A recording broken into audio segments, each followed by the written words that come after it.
Hi, I'm Stephanie Swanberg, Government and Regional Affairs Director for the Tri-City Regional Chamber of Commerce. Welcome to Session Spotlight. This short, business-focused weekly update highlights legislative happenings in Olympia that are relevant to the Tri-Cities business community. Today begins week 13 of Washington State's legislative session. Both chambers are running full throttle, trying to move priority legislation. And with 20 days left in the session, the pace will only pick up in the days ahead.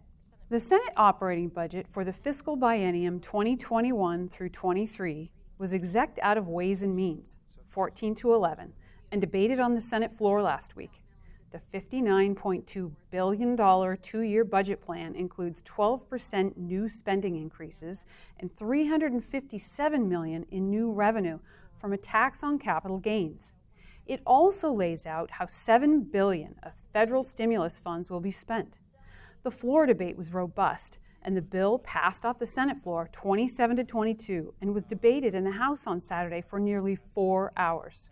The floor session ended with 50-92 passing 57-42 and now heads to the governor's desk for a signature. The House proposal is similar. It passed out of Appropriations Committee with a 19-14 vote and a do-pass recommendation. It is waiting to be put on the House floor calendar. For more details, check out the Washington Research Council's most recent blog post at researchcouncil.org. The House Finance Committee held an executive session on House Bill 1406. This act establishes a 1% wealth tax on intangible financial assets of more than $1 billion. An estimated 100 Washington residents would be subject to the tax, including Jeff Bezos and Bill Gates. Those in opposition say that individuals who are subject to this tax will simply move. They will not want to pay $1 billion a year for the privilege of living in Washington. Those in favor say the state's current tax system is neither fair nor equitable, and that this bill will help level the system and provide needed revenue. The billionaire tax passed with a do-pass recommendation and now heads to appropriations. Senate Bill 5172 had a hearing last week in House Appropriations. As a reminder, this original bill aimed to protect farmers from a retroactive overtime pay state Supreme Court ruling. Now the bill has been changed to eliminate the overtime exemption and phase in overtime pay over the next 3 years. Farmers and ranchers overwhelmingly oppose this bill. They urged the committee to add a seasonality provision because when crops are ready, they have to be harvested immediately, and that often takes more time in certain weeks and less in others. It was passed with bipartisan support and will head to the floor where the debate will continue. Transportation continues to be a priority for the Chamber because of the critical role that it plays in the economic vitality of our region. The transportation budget, Senate Bill 5165, was fast-tracked and passed unanimously out of the Senate last week. It has now been placed on the second reading calendar for debate in the House. 1135 is stalled in committee for now, but for full transportation budget documents, check out fiscal.wa.gov.